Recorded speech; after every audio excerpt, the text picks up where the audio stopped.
Hi, good afternoon to you, and I hope we can have a good discussion session and make some sense. Now, I guess all of you are engineers, am I right? I like a few people saying hello, yes, no, yes, kind of thing. Let's have some life on the screen, otherwise I might think that I'm just sort of talking to a blank wall. So that makes me feel a little bored. Okay, can you get few thoughts? What do you hear about the economy?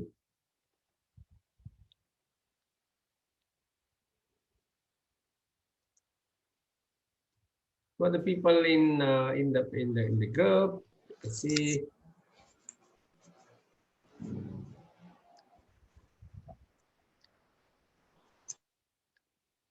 Sulochana, are you there? Yes, sir. Right, now tell me something about what do you think about the economy? Some very quick thought. Due to the pandemic, like everybody complains, there's quite a bit of problems. For example, these exchange among countries, various bans to do the exchange and everything. I'm not actually an expert on this area. Yeah, that's okay. That's okay. Neither we are. So, but still, we can. What about Priyanta? What do you have to say, Priyanta?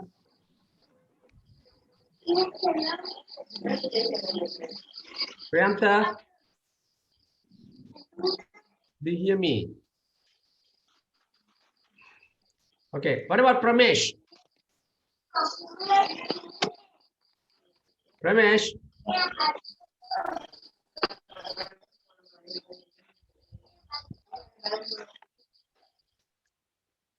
Niranjani? Niranjani? I like one or two people at least say something. Okay, now,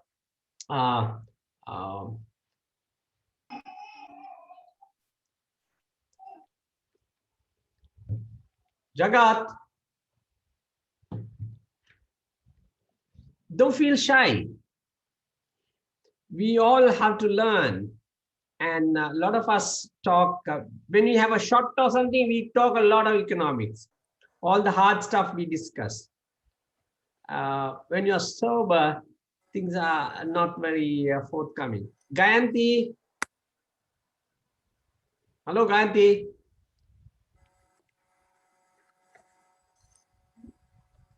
Thank God. Okay. I'm just getting the whiteboard on the screen as well, just to get a little flavor of. I'm sharing the whiteboard. Sharing the whiteboard. Okay. Can you see the whiteboard now? Hello. Yes, sir. Yes. Right, okay. Let's get very quickly something on the screen. Okay. Feel free. Okay, and that's the most important thing about learning. Feel free. Okay, so I'm going to write a few things. We call macroeconomy.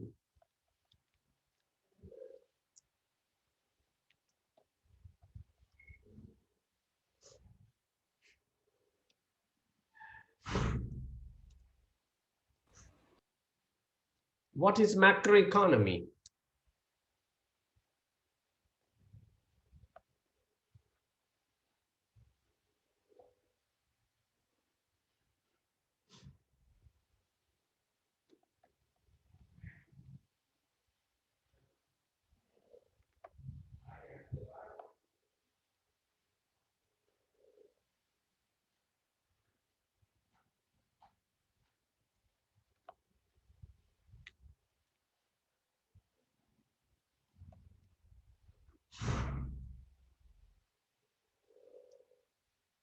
You can see the whiteboard, can you?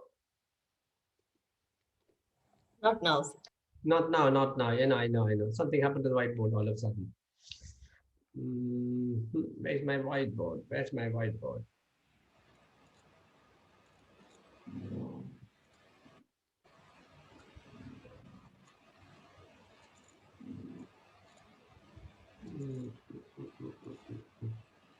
Sometimes this technology plays a bit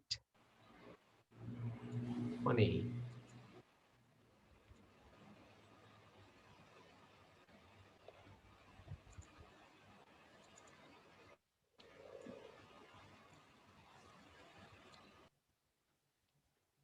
You can see the whiteboard now. Can you?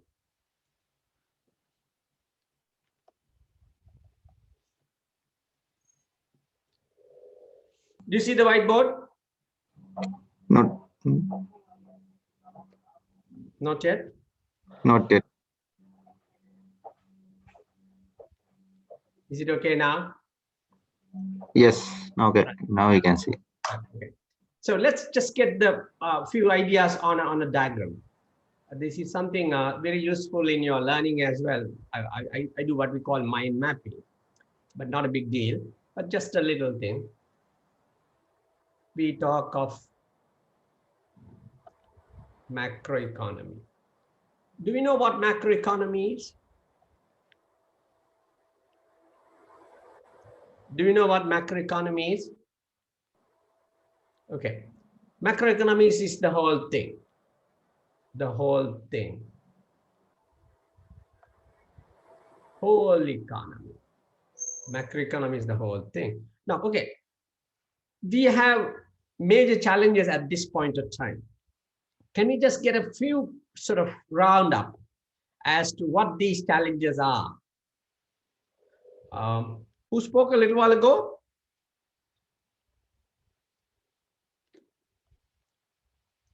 She said, slow down. Sulochana, right? Yes, sir. Right.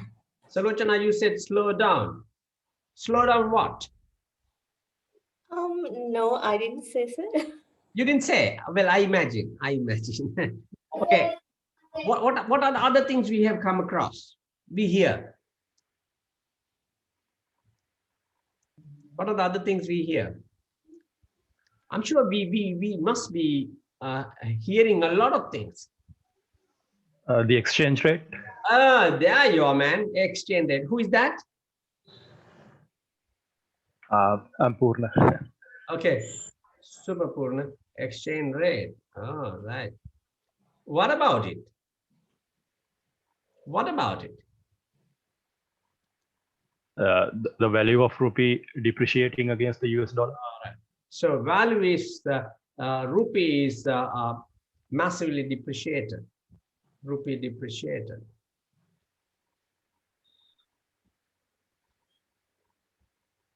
Rupee depreciated. What else? What are the other issues we have? What are the other issues? I'm sure you're aware.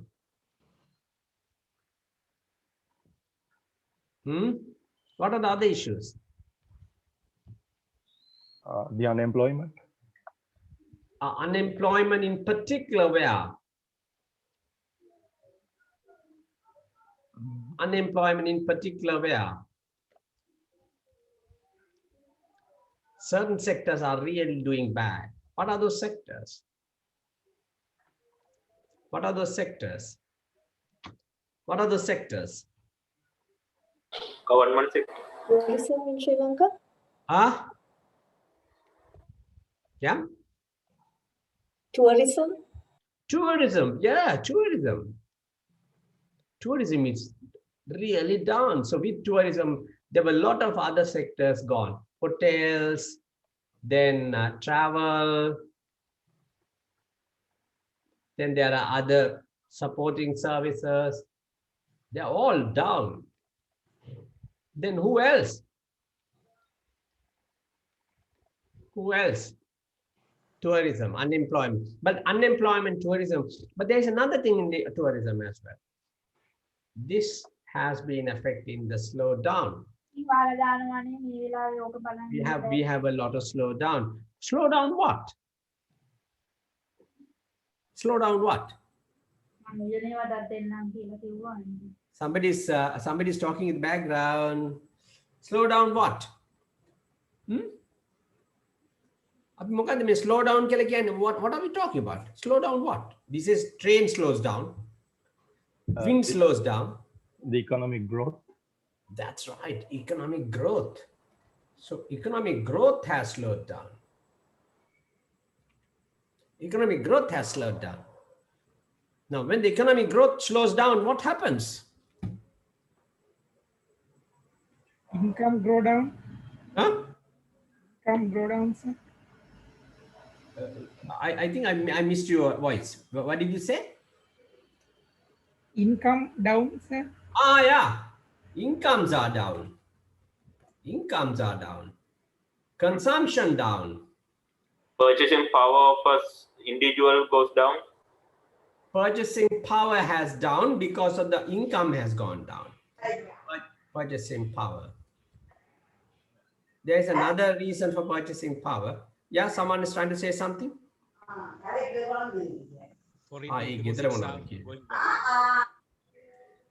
Right. Okay. What else? Okay, the growth is a problem, and the growth has affected the unemployment as well. We can drop a line to this unemployment as well very seriously. Then, what else? Hey, I think someone's there's a background noise. I think someone's mic is working. Who is that? McCain, your mic is on. McCain.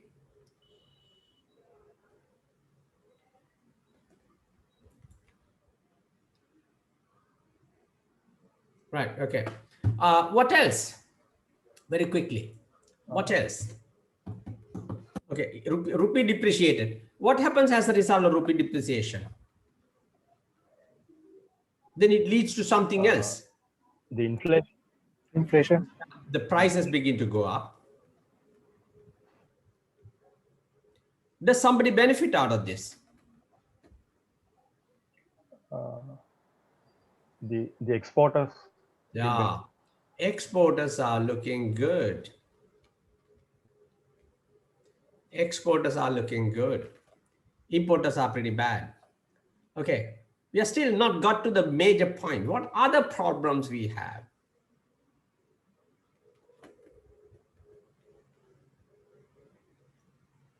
Where else we have a problem? Now, why is that rupee depreciating? Normally, rupee depreciating means, there's something called demand and supply. If there's too much of demand for dollars, the dollar value goes up, which means the rupee value goes down. Okay, so that's one possibility. But what has happened to the rupee? Why the rupee has been going down?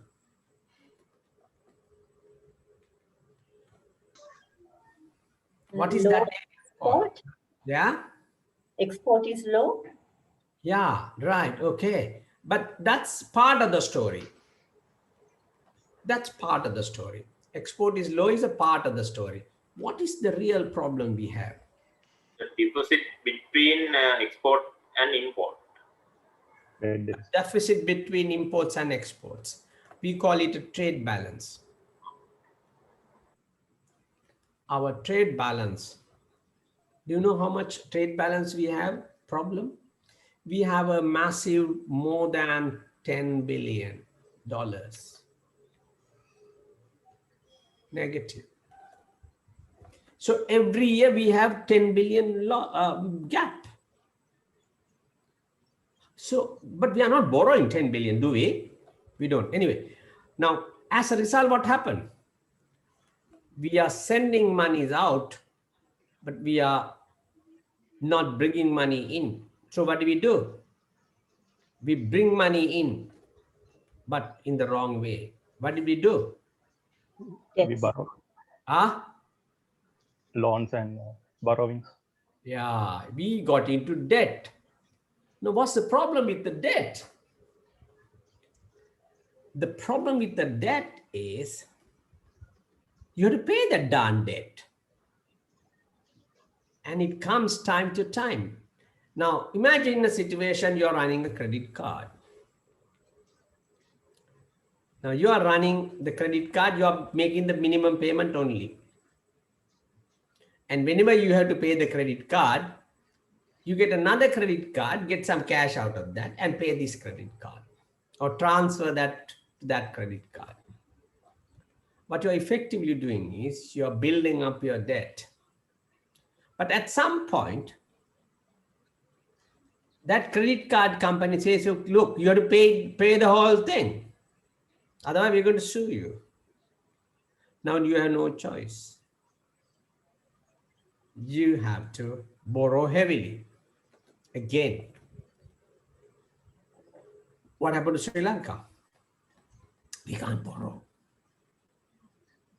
People know we have so many credit cards running, so they're reluctant to give us money. All this time we had somebody giving us money. Either IMF gave us or China gave, Japan gave. We spent happily. Now suddenly that line of flow has stopped.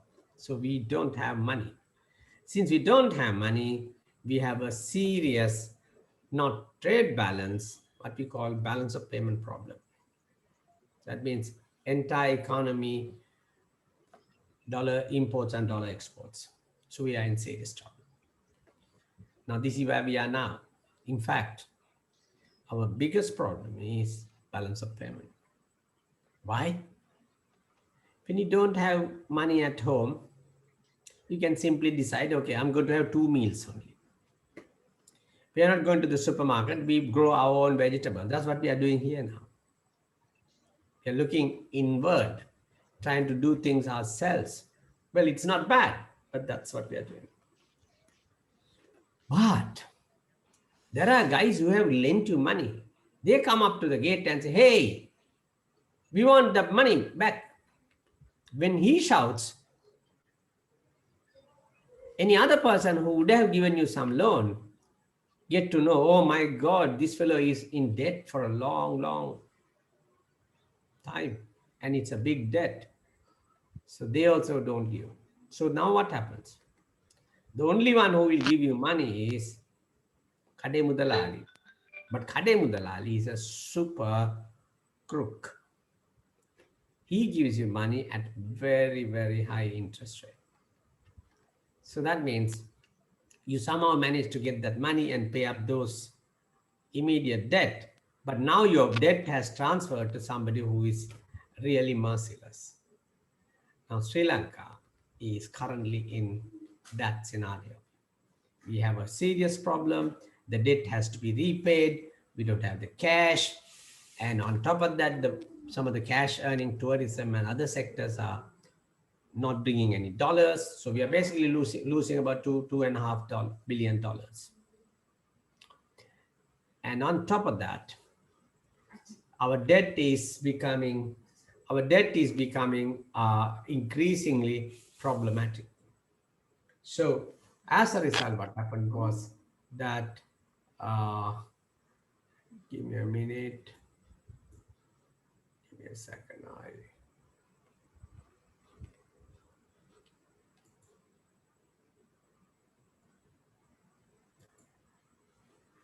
Give me a second.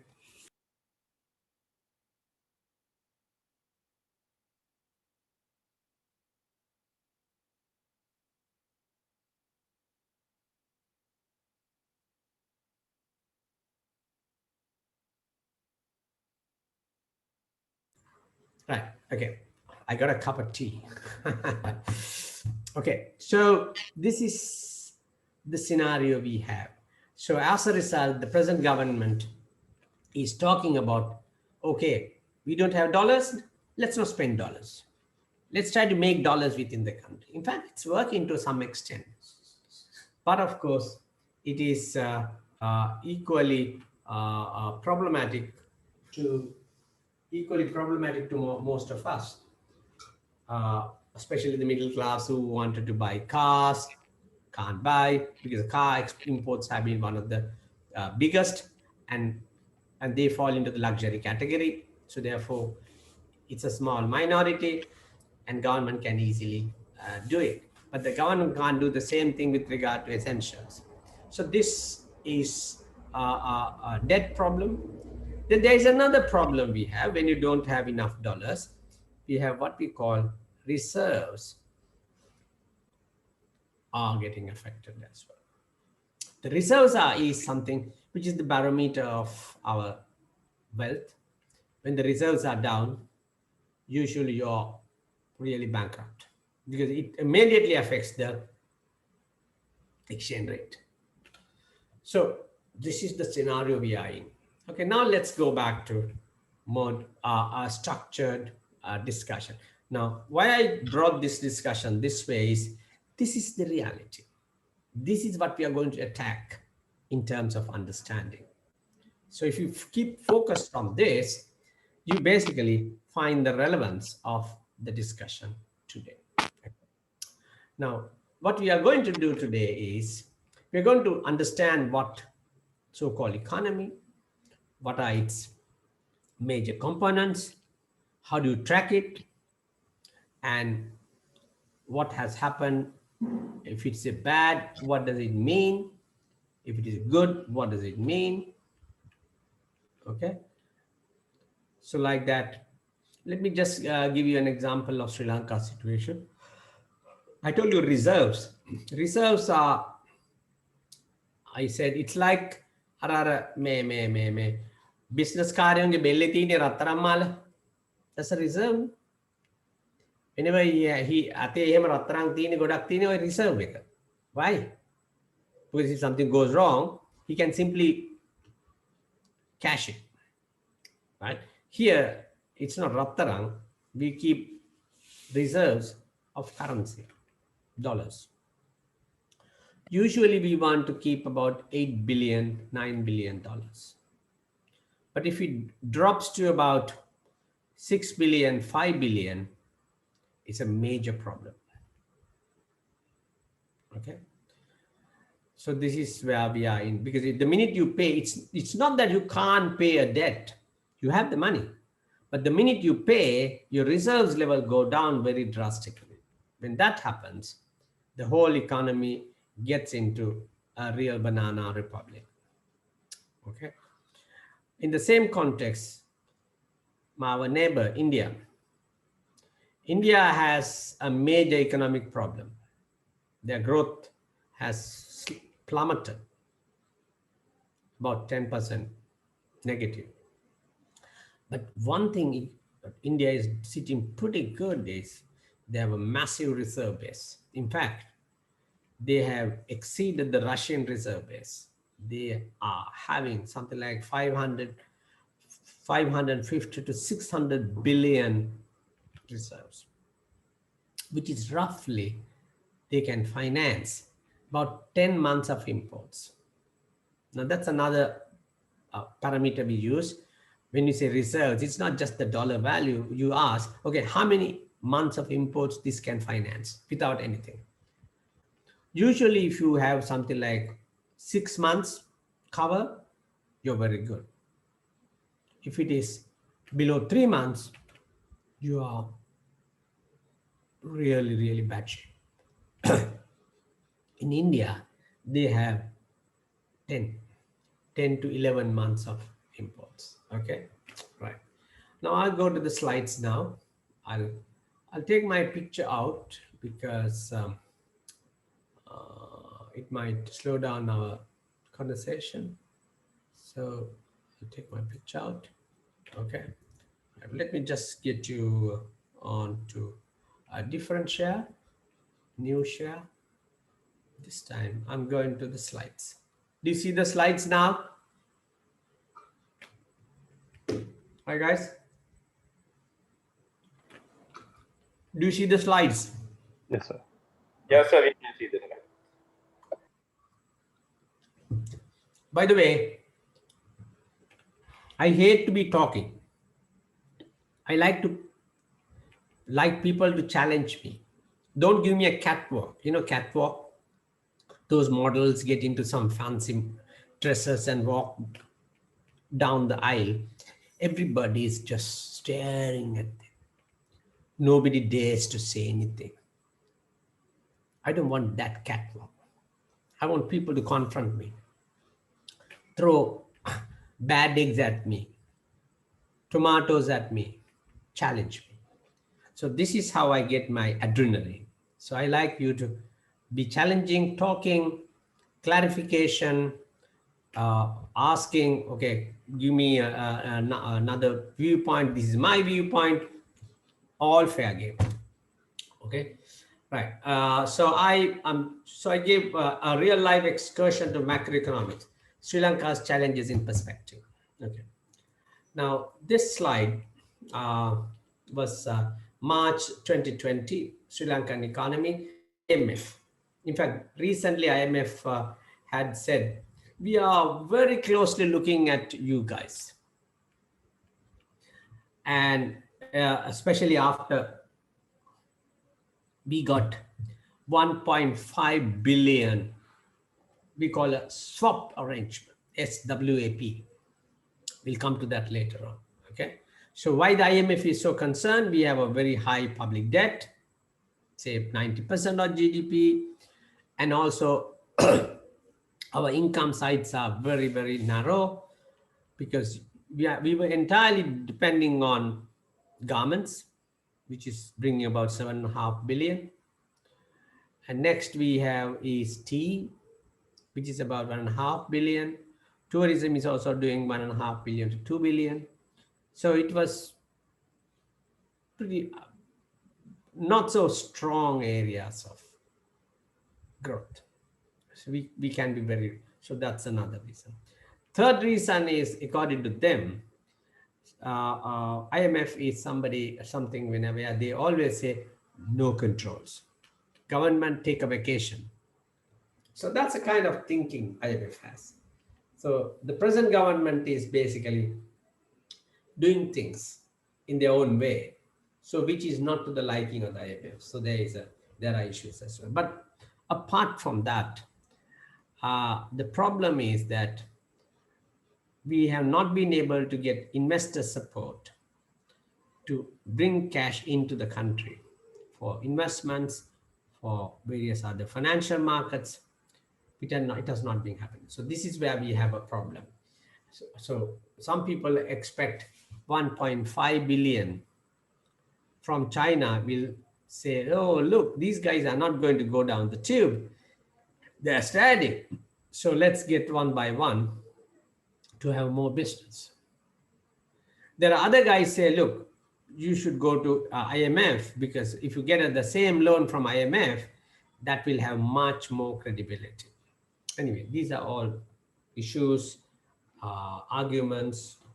Okay, never mind. So this is the Asian Development Bank Outlook 2020. So it is they are highlighting Sri Lanka's COVID control, despite the fact that we have a very bad economy. So, but the Asian forecast for the entire Asian region is also not so great. And of course, even in the Asia, it doesn't put in China into the equation.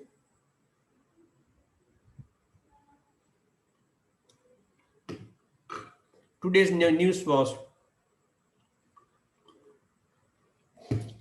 China has rebounded so dramatically. Chinese industry sector has grown by 36%. That's massive. But of course, last year was a bad year. So when you have a bad year as the base year, your growth figure is getting inflated as well. So this is the story in Asia. So everybody has been worried about COVID even now. But there is this ray of hope, because with the vaccines getting rolled out, people now think, well, we will soon be back into our normal day-to-day life, and markets will get active, and thereby actions will come about. Okay, so these are some of the prospects that have been predicted for countries. Of course, what happened in 2020 is all history. Everybody got contracted. Sri Lankan economy was contracted by about, I think, 4% or something, recollection. So basically, entire South Asia is no exception. The whole global system has been contracting with the COVID. Let me also make a point about COVID. COVID is the opposite meaning of market. Can someone tell me why do I say that? COVID is the opposite meaning of the market.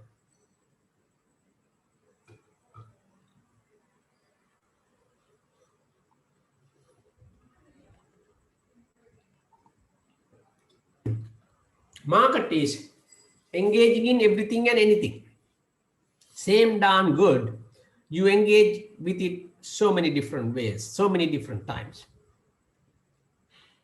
So market really breaks the whole chain into smaller pieces and plug in a lot of people to work close in a close knit. What happened in COVID? Opposite. It said no networking, social distancing, don't meet people, don't congregate, don't go on shopping. So these are the opposite what markets are expecting. Okay, so you can understand how COVID is really hitting hard the market. I put this particular slide to say that Sri Lankan economic prospects, this should be prospects, Sri Lankan economic prospects, it's a completely messed out scenario. But this is a little harsh on the economy. But what I can say now is, we have a historical web like this, but it seems that we are making headway in some areas, especially agricultural production, agri and manufactured production, and the services. They are all doing all right. And what is not all right is we are still in a pretty bad shape with regard to foreign exchange. We'll talk about it later. Now,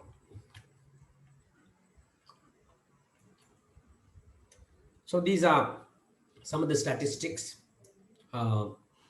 You can see in Sri Lankan context, we have a massive negative growth in 2020, and 2021 we are expecting a pretty good turnaround. So that is going to be bigger than 2019, 2018. Of course, 2020 is a negative figure. Okay, so that sounds very optimistic. Okay. Now this is growth rates in comparatively. What you see here is, can you all see the screen well?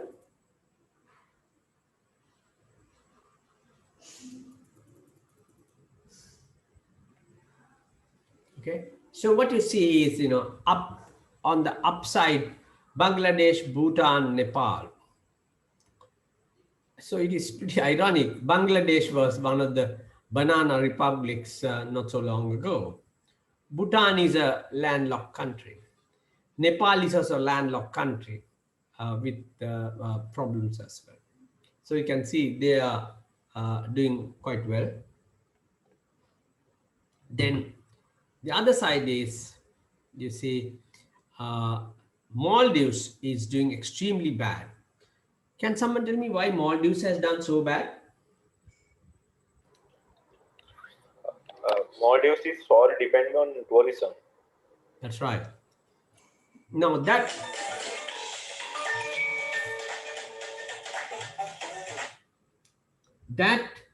is the other principle we are going to look at.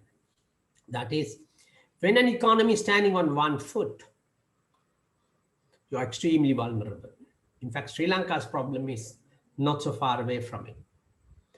We are standing on one foot, whereas we should have had hundreds of different posts to hold the economy. We have not.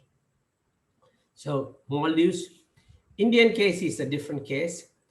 Then Sri Lankan case, not so great. Afghanistan, Pakistan is doing relatively better than many of us. Maybe Imran Khan is doing things better. Okay, now we go to the next slide. This is another slide. This time we are not looking at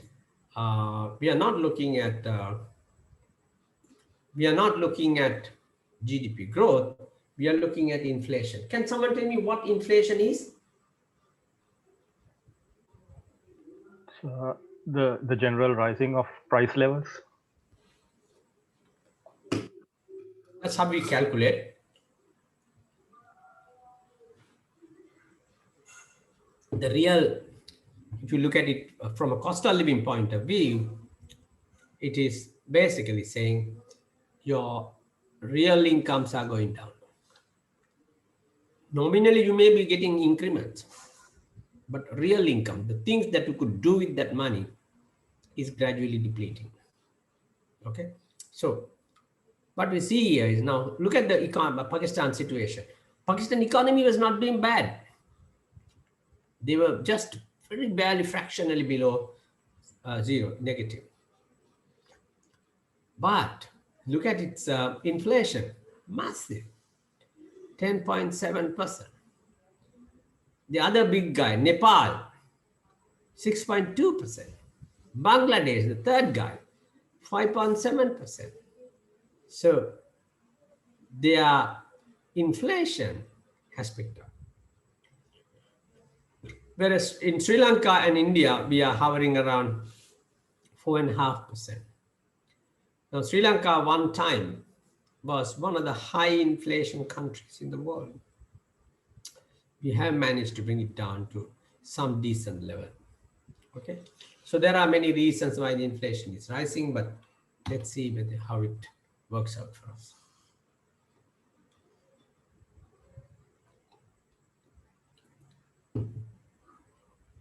Now this slide now IMF goes into another dimension. That dimension is, IMF says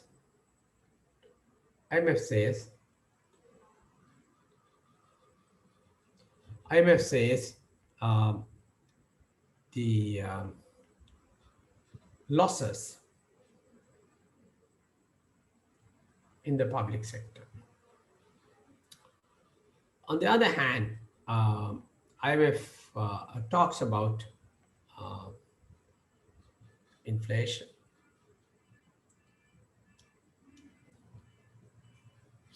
And also they are very, very particular about budget. They're very particular about budget. Now, some economists don't necessarily take budget as a serious problem, but here this particular situation, it is there. So what happens is that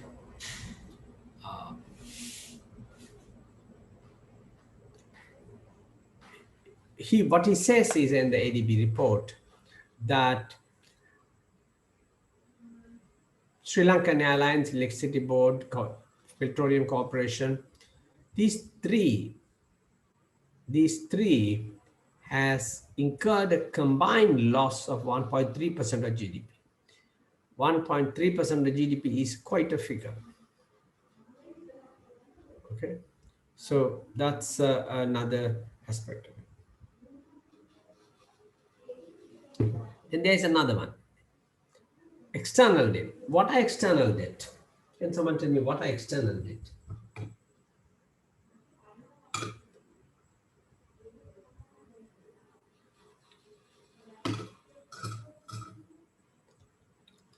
Foreign debt. You borrow from abroad. So when you borrow from abroad, your external debt portfolio increases. And when you can't pay the debt, your debt portfolio increases further because you borrow and pay the old one.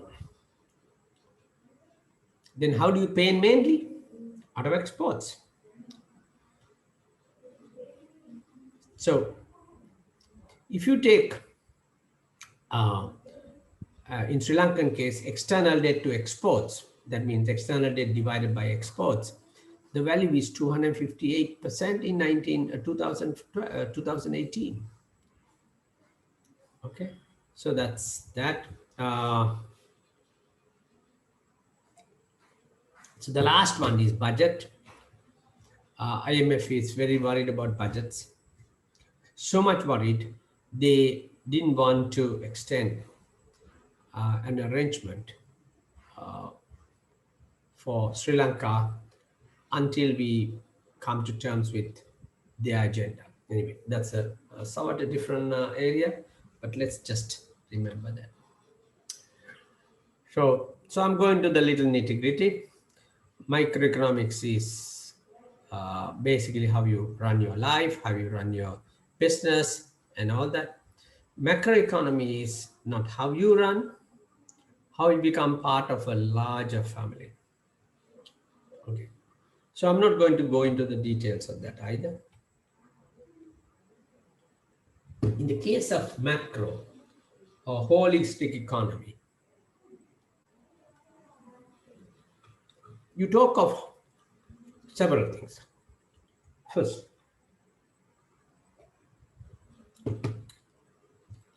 you talk of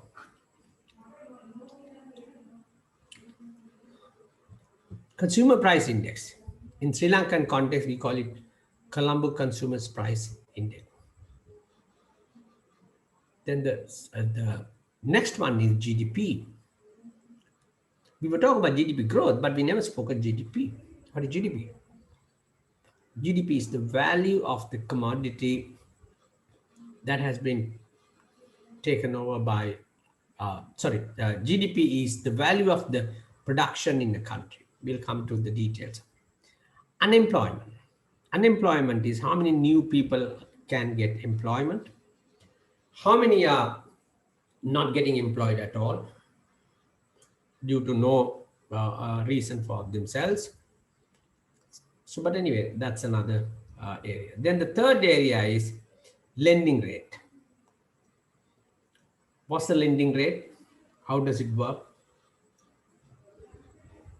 GDP, how much of production has taken place? Exports, how much of exports we are doing compared to imports. Then you go to a further level that's called inequality. These are social issues, inequality and unemployment, because unemployment also gives rise to a lot of inequality. Okay. So then macroeconomy, another aspect of macroeconomy is it's like a cogwheel gearbox. One little gear can rotate the whole thing, but at the same time, it can work in the opposite way as well. So what we have to look at is that how the macroeconomy wheels are working. Then there's one more thing. That is existence of something called money. This is not just the pure blanket money exchange money. This is the sense of money that has the potential that could create more wealth. Okay, so in the case of money, there are two kinds of money we have. One is called fiat money. Fiat money is the money that people, but central bank uses currency that has no facial value, that has no superficial value, right? So it's just a representative thing. It's a kadadasi kole if you don't have the things to back up. On the other hand, you can simply print money. When you print money, government can government creates what is called credits. So these two aspects are relevant in the macro economy. Now, if you take the macro economy, it's like an artery system. It doesn't get destroyed. It just keeps on and on and on in a circular fashion. Okay, so the thing here is what we said in that diagram which we drew, that the macroeconomy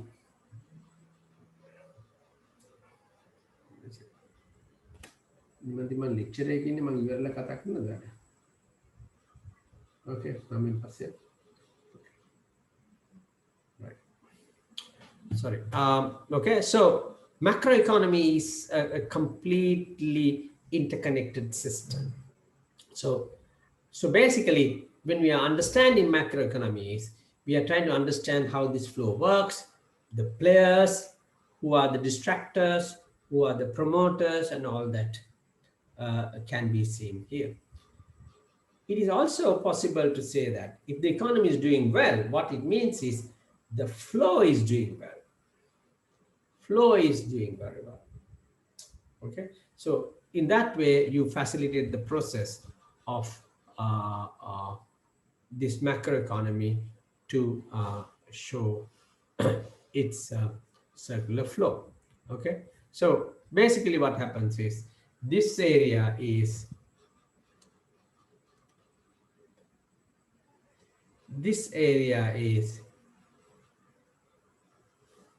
the complete circular flow inside, and this is outside.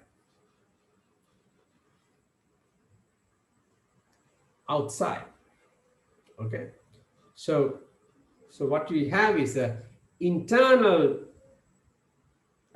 system of flow, and at the same time we coordinate with the outside world as well. Okay, let's go to some of the issues of at the macro level. The issues are full employment or unemployment, economic growth, that means the value of the economy must go up. Then we have the inflation control. Inflation control is basically you try to reduce the amount of pressure on the prices. So that's inflation. Economic growth is what happens is, when the economic growth goes down, it has implications for other things. But for convenience, full employment, inflation control, balance of payments, economic growth are major situations in any country from a policy perspective. Right. Now this was taken from the Economist magazine. Now this is macroeconomy in the modern sense. Every economy is connected with everything else. So as a result, the economies are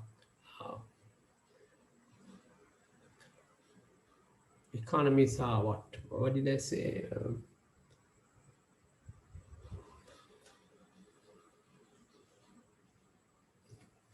Okay, what this particular diagram shows is when the economies are rallying people around it, their own subjects, but in a broader sense, it is much more gossip and travels extremely fast to create mayhem in very, very big places. Okay. Right. When it comes to the economy, you also look at another thing. But this economy is not just going up and down. This economy is the one that, so in the economy, when the economy is doing well, we say we are on a very high peak. On the other hand, if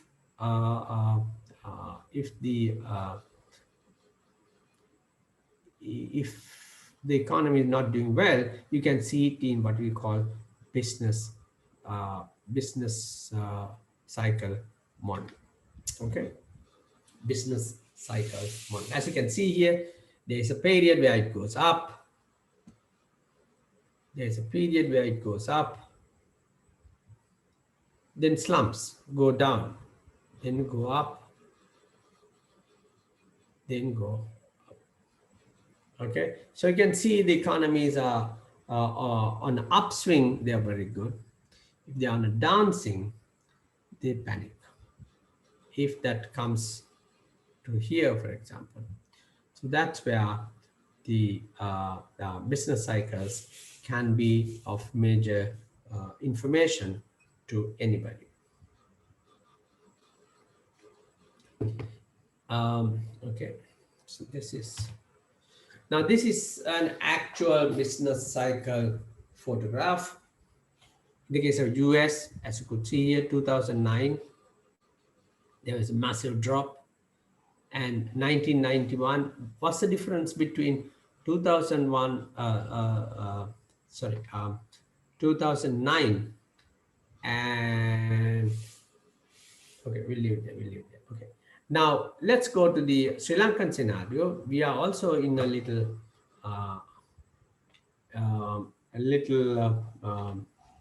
cyclical scenario. We can see when things are up and when things are down. Okay, right. So now let's look at how the macroeconomy can be understood. What are the image cameras you have, literally speaking? So what are those things? So when it comes to the macroeconomy, you basically look at several areas: production, income, and unemployment, price levels and inflation, fiscal policy or budgetary policy, then monetary policy, demand management policies, then we have trade and industry policy, then the balance of payment. So these are some of the areas that require attention of all the people around. Right. So when it comes to specific values, we are very common and comfortable with the growth. Growth means there are two ways of growth. One way, growth is that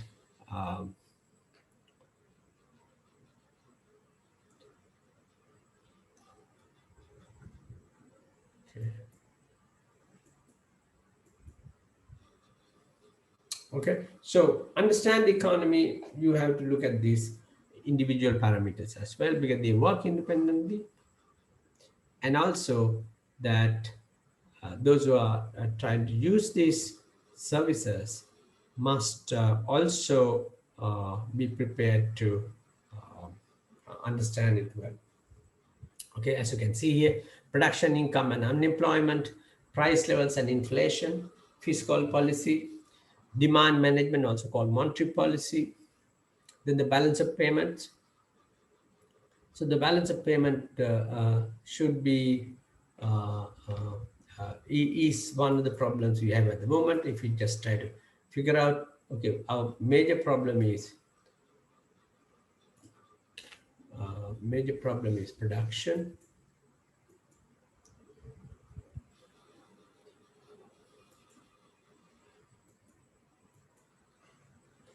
yeah. So demand management policies. Earlier one was that it was basically you're manipulating the demand in a different way. So here, demand management policies is you don't interfere with the market, and the market basically, when there are less demand for certain goods, so the markets generally respond to it by bringing the prices down, and the vice versa as well. Right, now we go to, so these are economic indicators. You have production indicators, you have income indicators, unemployment indicators, price level indicators. So basically the whole thing has different connotations, but these different connotations augur well for economy's growth and the health of the economy. Right. So these are some of the selected indicators. Growth of GDP, one of the most important. Growth of per capita GDP, that is what we call standard of living or welfare living. Then the rate of unemployment, how many people are jobless, which matters not purely for the job loss person, but rather it is on the whole system. Okay, so these are some of the indicators we have. Let me just take you through. So there is also something called economic indicators. The economic indicators are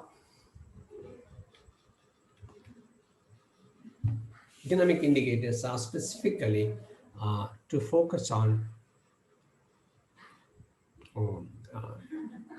economic related activities, in particular public debt.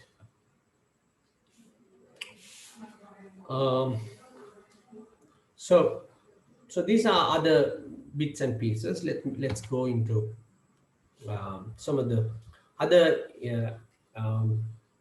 other values that are used, what we call social indicators. Social indicators are lifestyle indicators, and yet they tend to be fairly powerful. Life expectancy at birth, how many children survive. Life expectancy as females, how many female children survive. And so basically that's an indicator we use.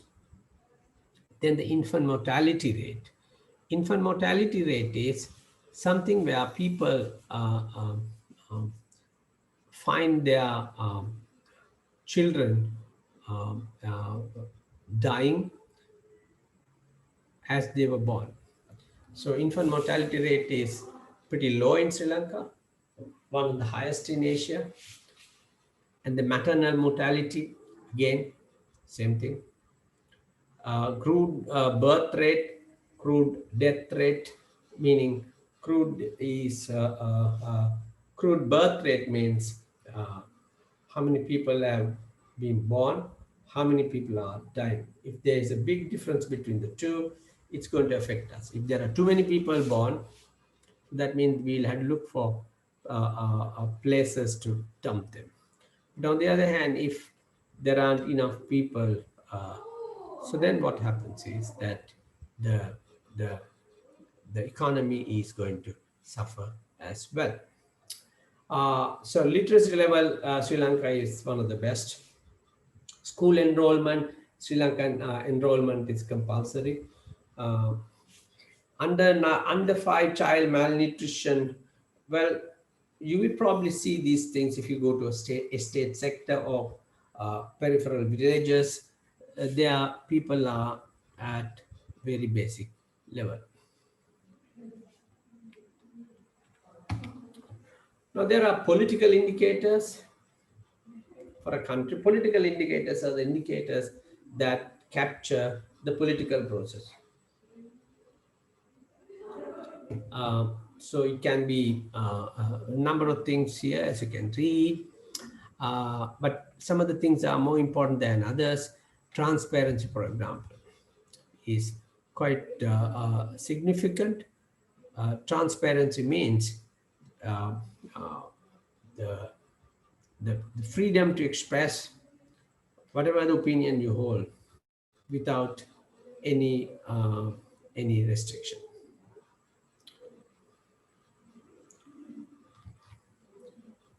Right. Okay. So now incomes can be looked upon from another two different angles. One is called output indicators. The other is called input indicators. Okay.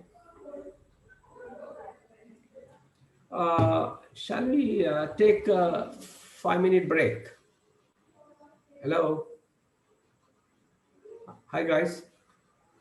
Shall we take a 5-minute break? Okay, sir. Okay, sir. So maybe a 5 minute will be a little too tight. Shall we get back at 8:10? Okay. Okay, sir. Okay. Right. Lovely. Okay.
I am back.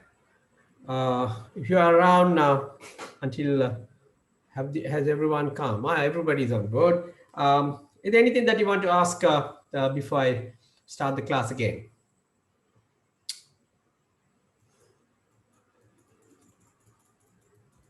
So what we said was the economy is going in a cycle, goes up and down. So this is natural, and this natural cycle causes in sometimes it causes us to feel good.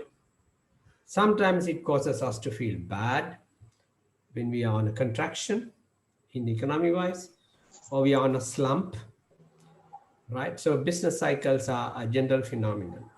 But what the governments normally try to do is they try to avoid this situation as much as possible. They like to be on the upswing, right?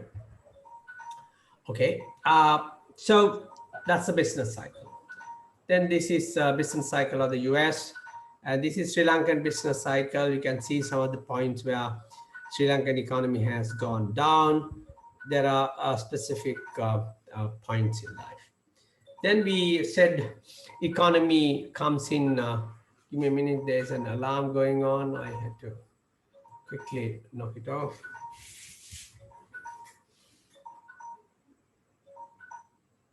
Right. Okay. So we said the economy can be looked upon from a number of different angles. Production, with production comes income and employment, then the price levels, and we call inflation. Fiscal policy, what the budget is doing, government is doing, how the government is expending taxes. Then also area called demand management policies, which is also called monetary policy. Monetary policy is the central bank's responsibility. Now, under the present government, trade and industry policy has become one of the major areas of policy of this government.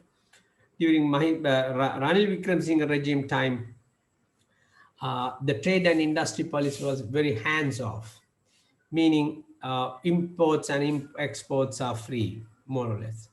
Industry policy, there's no preference. Whereas this government is very different. They are saying, no, trade has to be restricted. Industry policy is basically you're driving the industry, supporting certain sectors more than the other sectors. Right. Then there is something called balance of payment. Balance of payment is our transaction with the rest of the world. So, which is also another area that we have a major problem with. Then international wealth and liabilities is the stock values. We have on the one side the reserves, and on the other side the public debt. So if the public debt is very high, in case of Sri Lanka, we are almost close to 90s. By the way, not so long ago in the 2012, 13, 14, our public debt figure was coming down. Now it has gone up quite a bit. Okay, so that's it. Then we have, we went to the indicators. These indicators are coming in. You look at indicate rate of growth of GDP. Then also we say something called the rate of growth of per capita. You'll see what per capita is. Unemployment, inflation, the level of savings, national investments. This is another area we have. National investments are pretty low in this country. And our changes in the structure of the economy, how the economy is organized. There was a time where we thought agriculture is bad. The economy has to go on the manufacturing. Now the present government is looking at it from a different perspective. They don't take agriculture and manufacturing separately. They put together and say, look, get the agriculture going and get the manufacture going with the agriculture. Then the last is capital output ratio, meaning how much of investment you got to create in order to get a certain output growth. If you have a lot of investments unnecessary, then your capital output growth is not very favorable. On the other hand, if you can get an output growth much faster with little amount of capital, then you are quite better off. So then the balance of payments, budget deficit, revenue. So these are terms of trade. What is the terms of trade? Terms of trade is basically you're talking about if you buy something barter, for example, we give T for BMWs. So terms of trade is how many BMWs we can buy with 1 metric ton of T, right? So the point about the terms of trade is over the past, Sri Lanka's terms of trade has been bad for Sri Lanka, meaning we have to sell more T to buy the same BMW. Then the last is the external reserve, which I mentioned to you, the amount of dollars in liquid form. Then there are social indicators. What are social indicators? Now, these are not so much macroeconomic. These are the outcome indicators. If the economy is doing well, if the economic wealth is distributed well, then what happens is social indicators tend to pick up. So social indicators are outcome indicators. Then the political indicators are basically the situation indicators. You know, it reflects, it's not an outcome. It is more like a input as well. The level of devolution of power, sharing of power, these are some of the common political indicators. In the modern context, the political indicators seem to be having an overdrive in comparison to other indicators. This is a bit problematic to countries like Sri Lanka. For example, Sri Lanka had to deal with issues like violation of human rights, whether it is true situation or otherwise, but then it has a severe negative impact on the rest of the economy. Then the level of transparency. A few days ago, there was this major issue of I'll take this camera out. The major issue of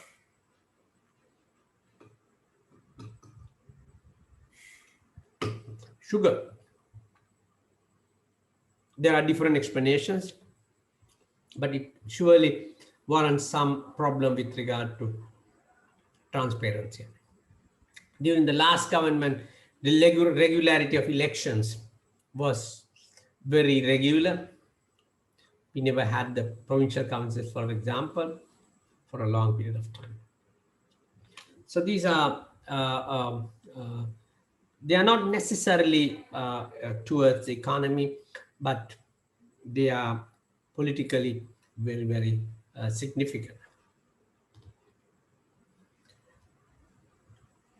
Now, when it comes to indicators, we can look at it from another perspective. Now, indicator is, it tells us, okay, which way the things are moving. There are outcome indicators, meaning, okay, as a result of action, you find things are changing. As I mentioned to you, social indicators are outcome indicators. So in the case of the US, for example, outcome indicators have been pretty low. Unemployment has been high, poverty headcount has been high, life expectancy has not been great. So in the case of US, in the case of China, it's the opposite. Their unemployment rate is down, poverty headcount is down, their life expectancies are improving, their GDP growth are improving. Then there are what we call input indicators, meaning as if that, you know, they are the ones who have to put into in order to get the outcome indicators. So some of the, actually there's nothing called input or output. In the macroeconomy, one input is an output to another, that output is an input to another. So it's a completely closed system of circuit. So input indicators are like, for example, people say, okay, if your savings are high, then your economy does well. So China, Asian countries have very high savings. Your investments are high. Some people say investments are high because that's when your savings are high. Quite possible. So whatever said and done, if the investments are high, then that means economic growth is going to be high as well. Budget surplus or deficit. So these are some of the say school enrollment. Why it is an input indicator? One could say that, okay, if children go to school, then there's a workforce. This workforce is going to benefit the economy. Then there is another level of economic data, the level of aggregation. Some are very broadly defined, some are at a narrowly defined sectoral way. Take, for example, aggregate indicators like GDP, GDP growth, life expectancy. These are all across the board. Sectoral indicators are where, it's just looking at a specific segment. Even infant mortality is listed under the sectoral. Then the shares of GDP growth. So like that. So you can see these are some of the possible.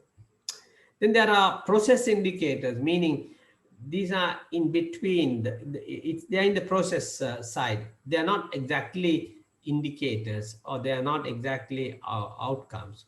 They are the kind of state of affairs. If the economy is transparent, it's going to do well. Why? Because then there will be less corruption. If there's accountability, it will do well. Non-discrimination, very humane and helps. Equity, that means sharing. This is something missing in the US. Inclusivity, everybody is treated the same way.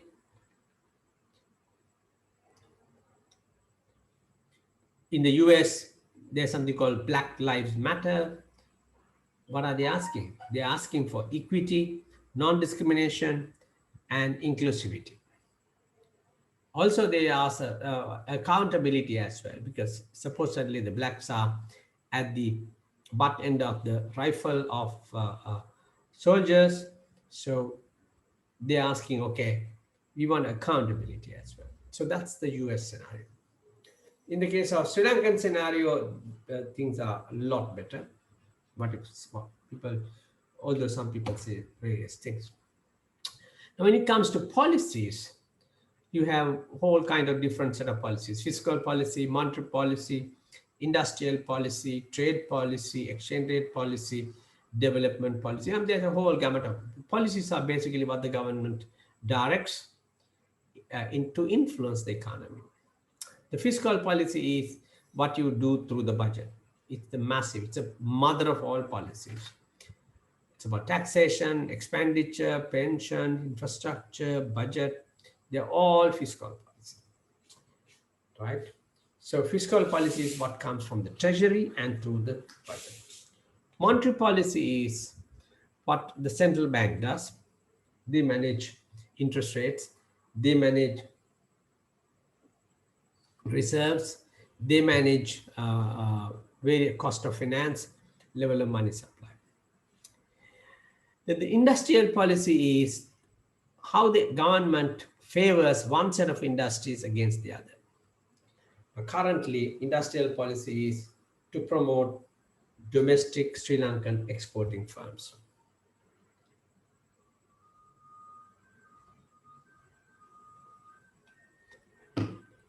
So which is, as I said, quite different to Ranil Wickremesinghe or Maithripala Sirisena regime,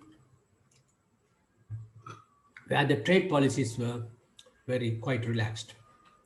Exchange rate policy is, now there is no exchange rate policy as such, at least on paper. It says exchange rate is market driven. Of course, they manipulate in different ways. Central bank does it in a big way, just to keep the exchange rate alive and on a plateau. But then the development policy is that everybody is making money, but there are people who are outside who are not getting their share.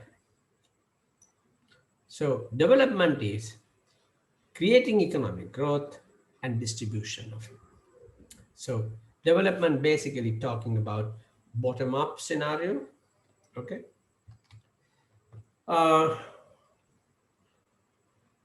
So the policies that we normally come across in fiscal area is social welfare, debt servicing, then there is this budget deficit forecast and it is getting out of control. Then, so all these things are going to have an impact on the economy. So from a broader perspective, everybody will be looking at what is happening to the budget. Now these days under COVID, budgets are basically insane. It's not here, it's in US, it's in UK, everybody, they don't have the cash. So what they do is they pluck out cash and then use them, okay? So BOP, as I told you, is kind of the mother of all issues. Why? Because when something happens to the BOP, it affects everybody else. Every other area is getting affected. So it's a big challenge. And so in Sri Lankan case, we have a trade problem. There's a trade in a perennial deficit. Our export growth has been pretty slow. Imports have been rising, and imports-export ratio is pretty narrow now. And another situation in Sri Lankan is that Sri Lanka has been growing with borrowed money. Right? Much of the economic growth under Mahinda Rajapaksa, there was a fair amount of debt-based capital against economic activities and investments. Yep. Look at some of the code of ethics of other engineering institutions, well-known engineering institutions. The IESL code of ethics. Hello? Are you talking to me? Hello? Someone is talking. Is it a miss call or? Hi guys. Right, okay. Then when it comes to challenges, the challenge the present government has is we need to have exports. Yeah, without exports, you're not going to make it. So they are trying to say that, okay, we're going to promote exports as much as possible. The second is our exports are primarily in two sectors, garments and tea. So you have to diversify exports. Unless the diversification takes place, we are going to be the same scenario. The things like tourism is so vulnerable now for last 2.5 years. We just couldn't cater to tourists. First with the bomb and the second with COVID. So they are all pretty bad things. So normally tourism, although brings money, it's a very fragile sector. So in that respect, the garment sector has been doing extremely well under very trying conditions. So the last point about the BOP is that it's a very serious issue and it hits you very quickly. For example, when you wake up the next day morning, you are in the middle of a serious balance of payment problem. It could happen. And also with that, if there are people worried about their cash, they quietly try to take cash out, which will make the currencies rare in normal situations. And so another issue about the macroeconomy is the fiscal and monetary policies are generally interconnected. They are part and parcel of the same thing. Now, for example, if government brings the taxes down, so that means there'll be a lot of imports coming in. When there are a lot of imports coming in, local production goes down. Local production goes down means you have less growth, but of course you might have more cosmetics on the table. So if you take these pieces separately, when you say fiscal deficit on BOP, fiscal deficit is treasury funds, BOP is the central bank funds, and they are in foreign currency. So, so some of the issues why the fiscal policy has a lot of bearing on BOP is so these are some of the possible areas where the fiscal deficit is causing major issues. So this is the current government's thrust, giving incentives to export growth, promote industrialization, trying to have more factories, rural development and income distribution, meaning rural development is you try to create more jobs and income opportunities for rural farmers. Income redistribution is you will find that some are getting more than the others, so there has to be a redistribution to sustain an economy.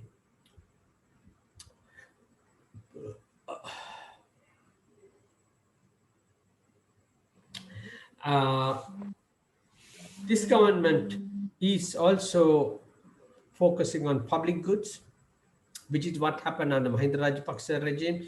When he invested on public goods, he sort of spent them fairly lavishly.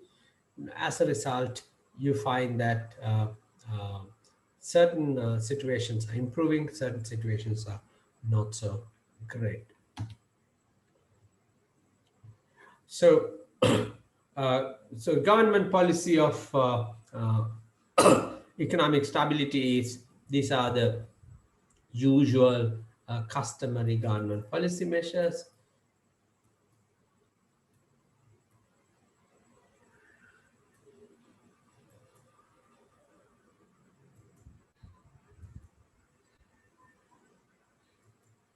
Okay, so I might run short of time if I try to go through all of that. Let me just take you down to the macroeconomy. Now, this is the Sri Lankan political economic history.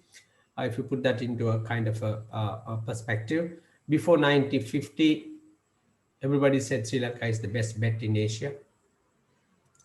And before we got independence, as we were getting independence, Sri Lanka was one of the richest countries in Asia. 56 to 77, we had what we call a closed economy, as we have now, but of course much worse. And then at the same time, government spent heavily on industrialization. So government started a lot of state sector build activities, and that has changed the way the production has taken place. Tisiru, your mic is on.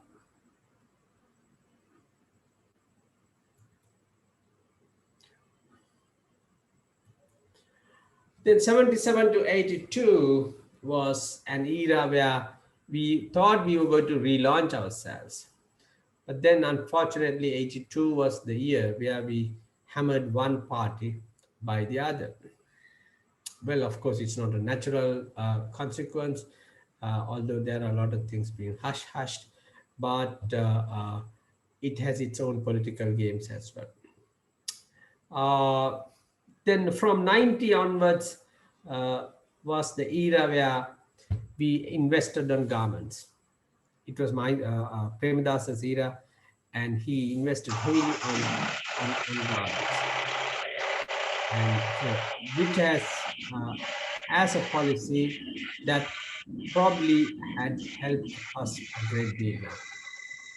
Somebody's phone is working.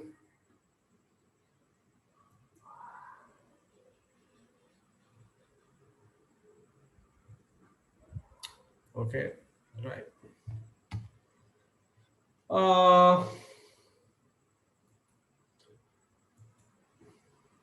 So this is 1995 to 2005. We brought what we call economic development with human face, which is basically to say that we are not looking at just making dollars or rupees. We want to look at the human side as well. So it was quite different from the earlier situation where you say economic growth is the prime aspect. Okay, economic development is you create growth, but the growth is made distribute to the population. Then 2014 onwards, 5 to 14 was one of the highest economic growth areas of periods in Sri Lanka. That was Mahinda Rajapaksa's. But I must say that, although it was a high growth time, but we never addressed the fundamental issue in our country. That is the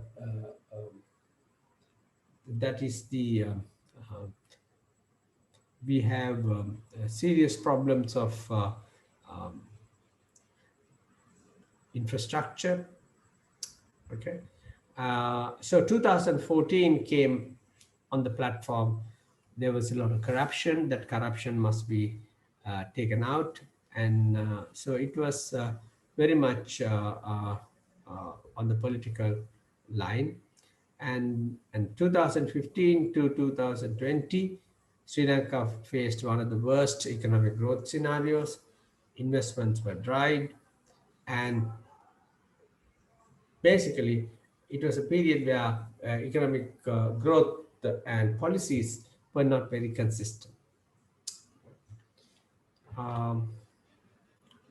So if you look at the present government's mandate, they say people-centric. They talk of people-centric development. People-centric means you're not just looking at making a lot of rapid moves, but then you go with the people. So this is so it's a people-centric development.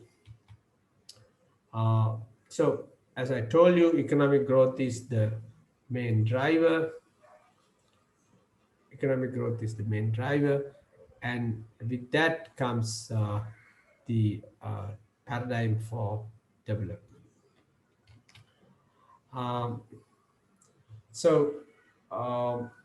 As you can see, the essential pieces of development are growth, private sector driving, then the state is a gearbox. Someone said it's a gearbox, meaning it can get the private sector to do much more.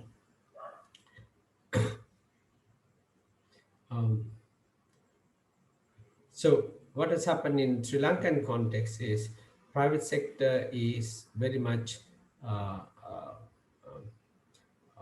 carnivorous in a sense. They are they're not being able to create this kind of shift in the mindset of people. I will skip that. Okay, now this is Sri Lankan situation in a diagrammatic form. What you see here is it is telling us how Sri Lankan situation has deteriorated quite significant. As you could see here, in the 2004 to 2012, there was quite a significant uprise on the GDP growth, which is good. But of course, then it drops to ridiculous minimum in 2013 before it has picked up and then but declined continuously. Here this real GDP growth, the real GDP growth tells us that its distribution, and its distribution can see its distribution is over a quarterly. Now this is another diagram I got from the central bank report. In the case of GDP, it has major components called agriculture, industry, services. Agriculture is the natural things, industry is manufactured, services are basically human services or specialty. So these are some of the major aspects you find in this diagram, and this diagram tells us how it has been. You can see agriculture has been a pretty bad thing, why it is always goes in a yo-yo. Industry generally holds on, but you can see it has been on a downward trend. Then the services sector has, as you could see here, in this year it has been pretty steady. In this year, it's only one side. This year also not so great. This year also not so great. So these things combined tells us what has happened to our GDP. So here's per capita GDP, meaning GDP divided by population, roughly. So this gives you, if you take the GDP as a cake, if you cut the cake according to the number of heads to be fed, what is the size of the cake each one is getting? And we call that per capita GDP or per capita GDP. Yeah, I think the per capita GDP. What you see here is there was a rise, but then it has got into a plateau. 2019, in fact, it has declined. It may have declined in 2021 as well. 2021 as well. It may not come this far down, but you never know. It might like that. Okay. So this is another area of tracking economy, industrial production. If the industrial production keeps up high, then normally it tends to have a good impact on the economy as a whole. Okay, so this is basically to reflect how the economic growth is working. Then this is an unemployment, and you can see Sri Lankan context, unemployment has come down up to 2009, 10, 11, and just hovering around 4.5, 4.75%. This is a poverty headcount ratio, again, to understand how people are living in a system, in the economy. So as you could see here, poverty headcount means beyond a particular threshold, how many people you find as poor. So you find the percentages here, poverty headcount ratio. And so you can see in Sri Lankan context, the poverty has come down quite a significant.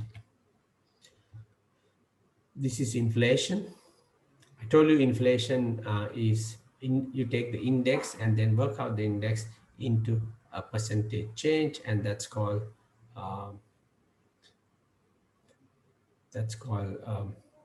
CCPI based inflation. I will now this is another area that I've been talking about, merchandise exports. As you can see here, the exports need to be gradually shifting up and up and up. Okay, but Sri Lankan exports are not doing that great compared to imports. This is the imports scenario. This is the trade balance. This is our real bloody problem. What is it? You can see what has happened to our situation. Now the trade balance here has gone expanding, and as a result, the issues are quite cropping up. Trade balance has been a major culprit behind the push for exports. So tourism is another major area. How many tourists can be accommodated? So this is another savior for Sri Lanka, worker remittances. If these guys don't send us money without any attachments, that money has helped Sri Lanka. For example, Sri Lankan situation, we have been getting monies from as remittances, and that brings about 7.5 billion to 8 billion. Now that is the one that cushions us from those values at various points. Now here, as you can see here, Sri Lankan worker remittances are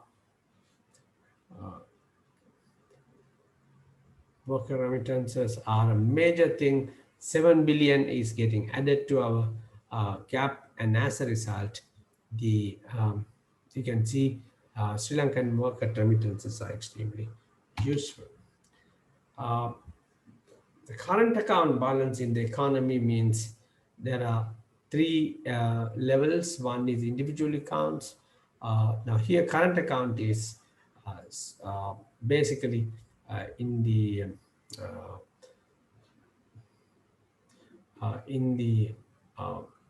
imports and exports. I told you exports minus imports, then that gives you trade balance. Then out of the exports minus imports, you add up remittances. You find that this gap was 11 billion. These guys are doing 2 billion to 3 billion. So you basically are talking about improve current account, you need to have this kind of money. Okay, so foreign direct investments is another major area that the economies should be looking forward to. It has two benefits. One is it creates investment. Second is when the money comes in, it allows the other sectors also to prosper. I mentioned you about the balance of payments here. So reserves ratio is, as I told you, is something that one can keep track of. So here you can see our reserve ratios has been deteriorating, and when it begin to deteriorate at a particular point, then the possibility is that it will go down the tube quite significantly. So exchange rate movements, we know that all the terms are upward looking. So this is another area, Sri Lankan situation. Sri Lankan government as a percentage of GDP is coming down. That means economies, people are earning more money, but not willing to pay the taxes. So the revenue side, at the moment, as you can see, revenue side is unstable and pretty low. The expenditure side, on the other hand, holds on to many factors, and their expenditure side is a major area one has to deal with and work out for the broader scenario. So public investments are basically government making investments on the public goods, highways and all. So you can see that also has been not so great. Budget deficit, as you could see here, there's an overall decline, but there are spikes. Okay, so but basically budget deficit has been maintained, and okay. So this is the government debt. As you could see here, it has fallen.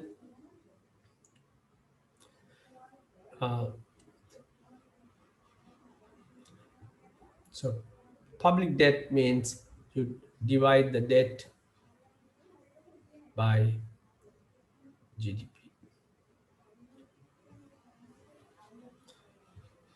Okay, debt to GDP. It's very common to give debt to GDP. So as you can see here, Sri Lankan debt to GDP has gone up from about 69.7 to 86.8 and beyond.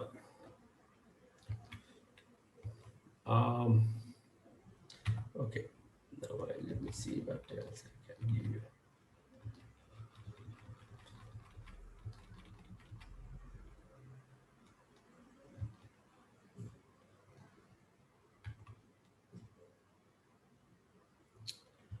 Okay.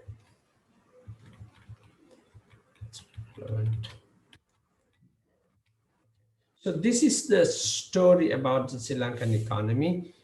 It's difficult to cover all the aspects of the economy in 2 hours, but I would like to pick up some questions now, please.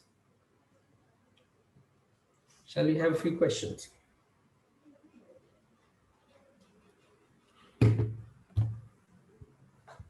Hello.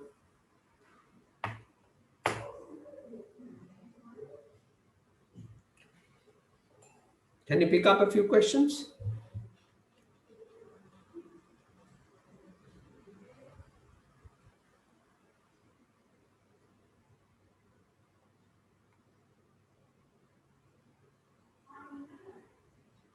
So in which case we can wind up the class now, and if you don't have any particular questions,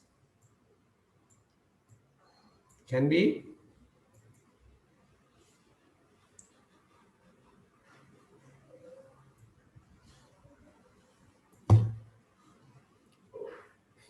You don't have any questions to ask, then we'll stop the class here.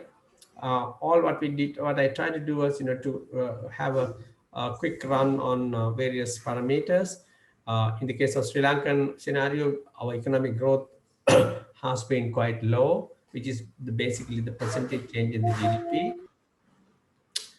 Then we have a high debt, so which makes our borrowings very difficult. And because of the high payments, we don't have enough dollars. So because of that, we have to do so many different things. And on the other hand, we were hit by COVID, and prior to that, we were hit by the bomb. So these are all different kinds of things that have culminated, that has brought us into what we are today. Okay, so we will, are there any questions, please? I'm really happy to take up questions.